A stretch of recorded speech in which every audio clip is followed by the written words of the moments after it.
Hey everyone, my name is Commander Josh Hawkins, and this is an Elite Dangerous update. Frontier Expo 2017 has concluded, and the big reveals we've all been waiting for are here. In this video, I'm going to recap everything we've learned about new content and features coming in Season 3 of Elite Dangerous, including changes to engineering, the addition of a squadron system, a complete overhaul of mining, and finally some real love for explorers. Make sure to stick around so you don't miss any of the good stuff.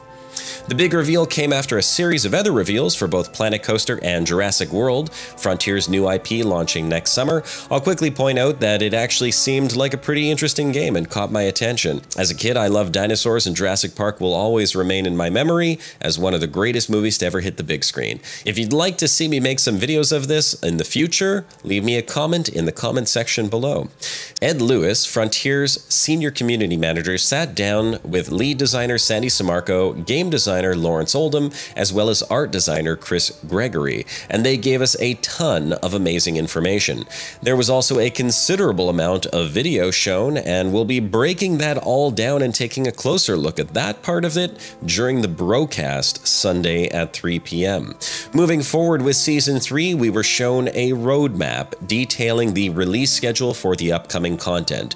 It showed that we are looking at getting 2 major point updates, one in the first quarter, one in the fourth quarter of 2018, as well as 2 smaller content and narrative updates in between. All of this, of course, does not include the upcoming content for patch 2.4, which just released. In Q1 next year, we're looking at a point release that will provide a ton of new quality of life improvements, including changes to engineering that will ensure that no matter what you roll, you always get something better than what you have right now. I know that this is going to come as a major relief to many of you commanders out there, and it means that the mats that you've collected so far will be much more valuable to you moving forward.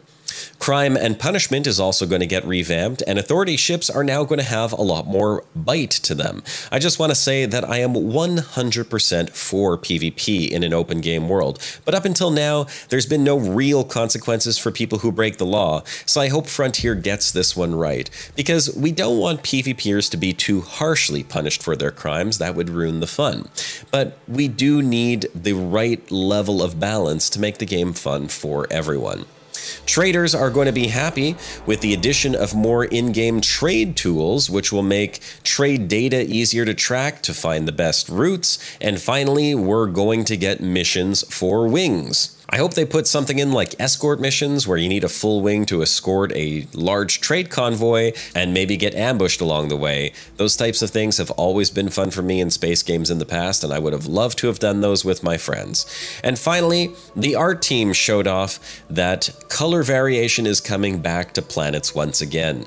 They've been working on a number of new shading and texture techniques and showed us how the new planets will look, and man, I gotta say, it's really got me excited to go out exploring again, looking for more beautiful vistas, but there's more on exploration later. The next couple of updates on the timeline were small, content and narrative related, so we only got a hint of what those might contain, but it appears as though it's not just the Thargoids that are making a return, but the Guardians as well, though not in quite the same way. It looks as though the Guardians might have left enough information behind for us to start creating weapons using their technology, and a number of new weapons, scanners, or who knows, were shown that were clearly created using ancient Guardian relics. And a quick video clip gave us hints that these are really gonna piss off the Thargoids.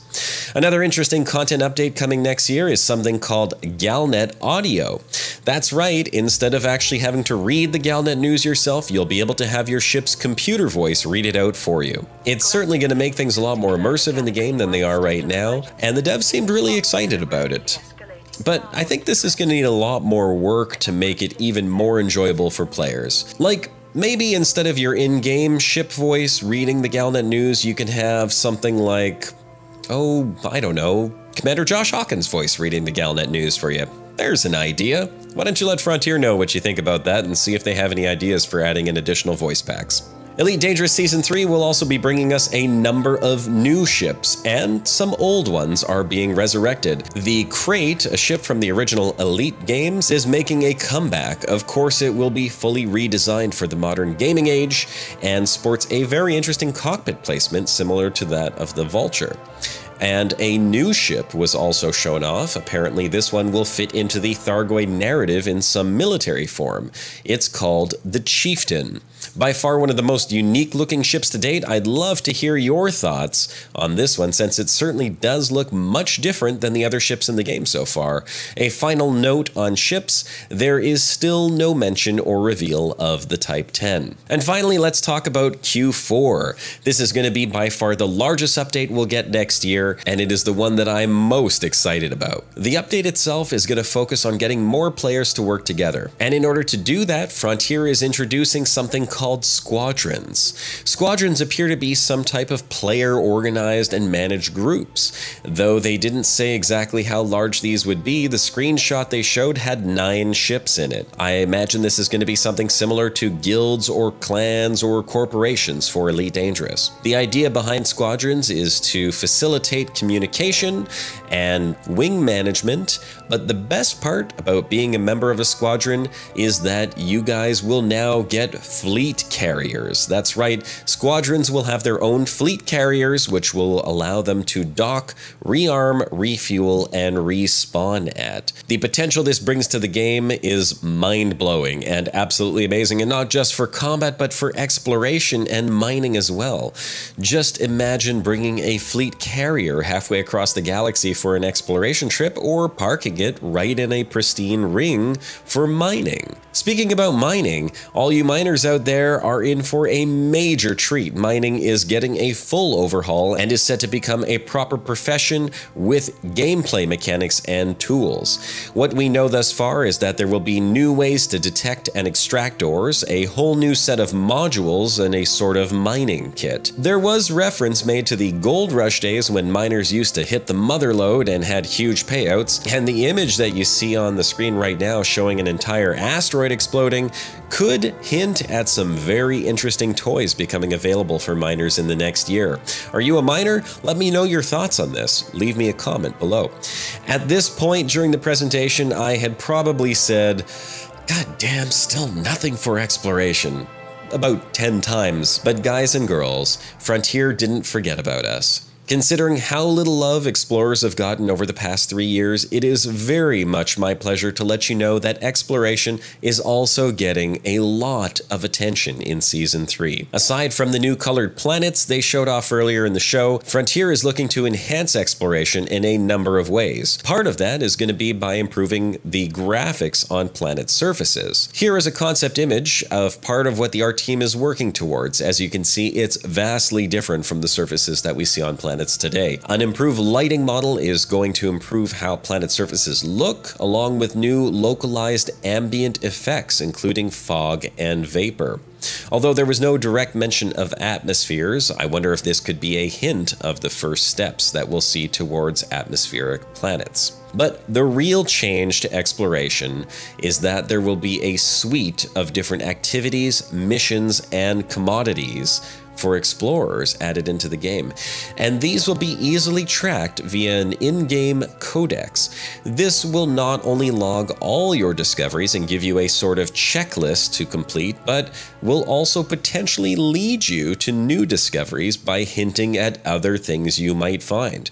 The idea was also mentioned that there will be new ways to find things as well, but what really got me was this last part. They are also adding new phenomenon and anomalies into the game. Are these going to be completely fictional or based on real science? I don't know. I think it would be really cool to see some sci-fi phenomenon and anomalies added into the game, things that will really surprise us and be completely out of the blue while we're out exploring. Of course, hopefully nothing too dangerous. But who knows? Let me know what you think these might be in the comments below. Oh, and by the way, All of these features are going to be free for Horizons owners. Just a nice little bonus, thought I'd throw that one out there for you. So folks, there are a ton of cool things coming to Elite Dangerous in Season 3 as we move into next year.